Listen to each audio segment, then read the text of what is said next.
The only benefit to an overcast day, it means you don't have to start early to catch fish. Well, g'day, welcome to a very wet Whangarei Harbour. So today I had plans of heading offshore, doing a nice island trip, maybe do some stick bait fishing, but the weather has beaten us.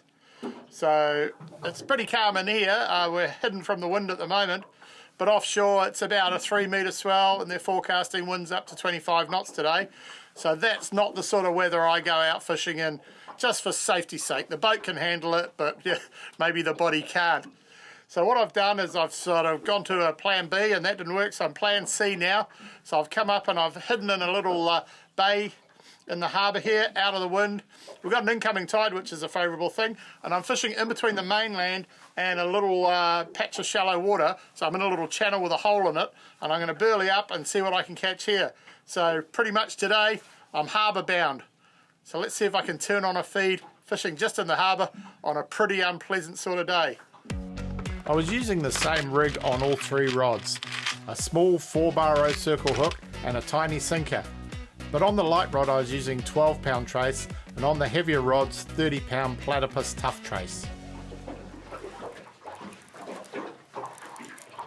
Changed to a piece of mullet on this one.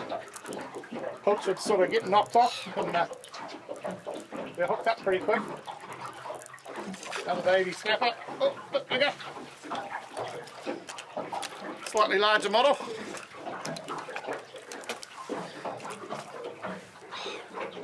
Definitely keeping size, that one. Measure to the V of the tail, it's very important. So the V there is where you start your measure, and then you finish there. So he's about 38. That's a good hit.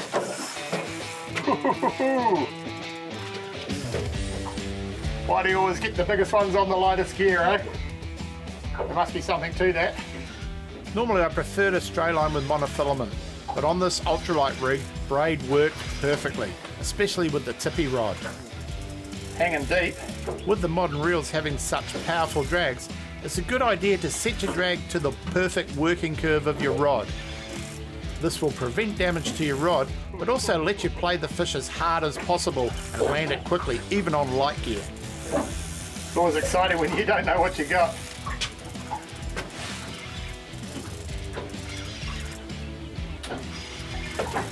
This is the sort of one fish that can make your day. It's not going to be the biggest fish I've ever caught. It's giving me some fun. I've got about a rod length of only 12-pound mono. Yeah, as I suspected. It's that time of year. Get the net for this one. Good sturdy landing net is a must on any boat. Use one with a rubberized net. It's much kinder to the fish's fins and scales, and also your hooks don't tend to get caught up in it. Been catching a few of these lately. This isn't the biggest one, but it's yeah, it'll do. Great sport on light rod. Like, yeah. Whoa.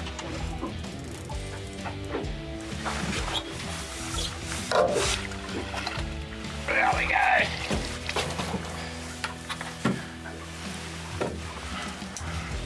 After netting the fish, I was a little bit embarrassed about the size of it for such a great fight. It's a little hard-fighting harbour trevally. He gave all sorts of trouble. He's not super big, but man, did he fight. Like I say, only fishing pretty light gear. So I'll let this one go. I've got one snapper in the bin. Only want a couple of 3 snapper today, but having a bit of fun in the harbour. The current's picked up a bit, so I started with a little pea-size 1/4 ounce sinker, and that's not enough. So I'm either going to change to 1/2 ounce or maybe even the full ounce. Seeing as the current's only going to get stronger, I might go to the full ounce. Stay with the same size hook though, little 4-bar circle hook, perfect. When you're doing the old bait and burley thing, a lot of people aren't very patient. They sort of, you know, if they fish for an hour and don't get anything, they sort of give up. But half the secret is with burley is you're bringing the fish to you rather than looking for the fish. So if you're in a spot where you know that there's going to be fish, or there's been fish before, you're pretty confident, I'd put all your eggs in one basket and stick with that spot for the whole tide.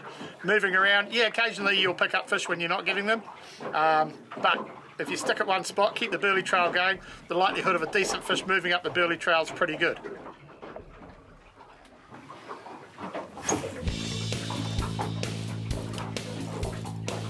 That was a mean hit.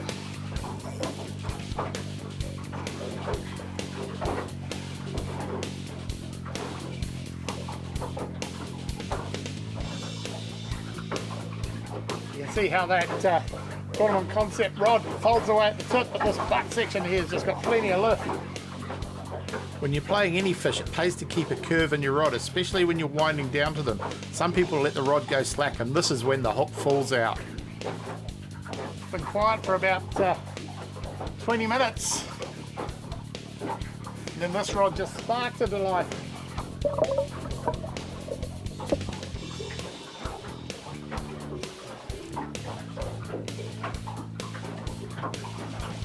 Could be an interesting fish, this one.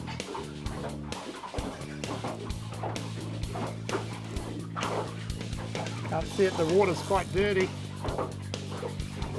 So you don't really see them until they get close to the surface.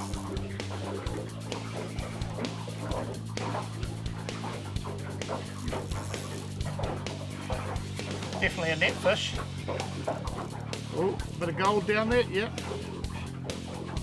Oh yeah. Grab the net. Fighting really hard.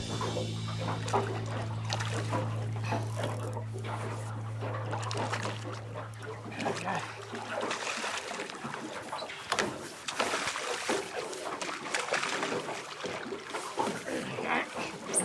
And the net.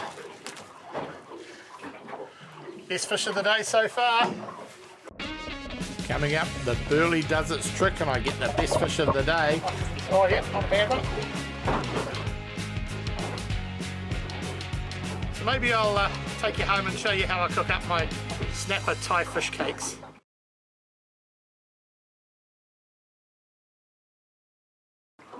I'd been burleying for about 4 hours and the fish size was steadily improving.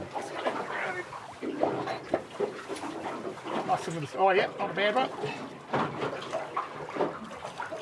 Another nice quality harbour fish. Here he comes. Definitely a net job, this one.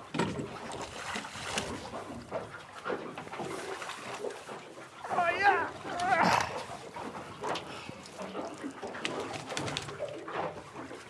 They're getting bigger all the time. Really happy with that one. You know, we're not chasing 20 pounders today. What we're doing is chasing quality fish in a isolated area. And yeah, we're getting there. That's a pretty good one. So I just chucked that one on the measure and yeah, just on the 50. So definitely getting bigger. Hopefully this is the last bit of the tide, might get one more. So I thought I'd just break down this trip and just sort of talk you through what I did and my thoughts behind it. So we had a really unfavourable weather pattern, big easterly swell, northerly winds. So I thought, well, I'll stay in the harbour for safety's sake and for comfort's sake. And it's the right time of year, so early November, right time of year for fishing in harbours and things for snapper. So I came down to a spot that has a hole, and then it has a bank on one side and the shoreline on the other. And I put down a good burley trail, and I fished with 3 rods, a light one, medium and a heavy. And I varied the baits around, and I made sure the sinkers were heavy enough just to keep me on the bottom, and I fanned them out in different areas.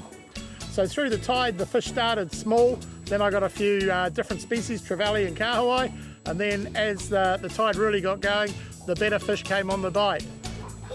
So people say to me, what's your favourite kind of fish to catch? And I'm a real species hunter, so I like variety. But it's definitely, oh yeah, nice red glow out the back. It's definitely hard to beat shallow water snapper fishing. Oh,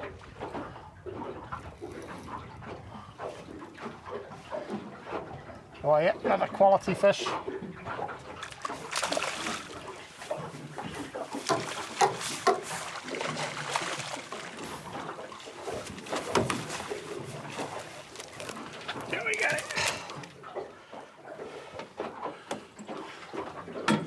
something's starting to look pretty good. So yeah, I love catching all fish, but snapper are good fun no matter what anyone says. You know, some days I like catching kahawai, some days kingfish, some days tuna. But at least I'm catching.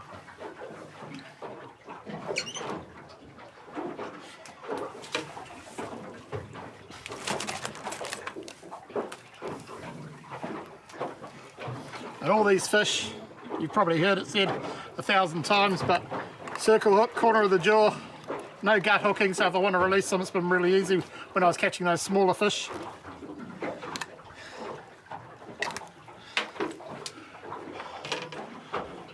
But that's a prime eating fish.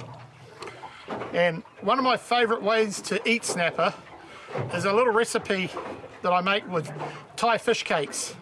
So maybe I'll take you home and show you how I cook up my snapper Thai fish cakes.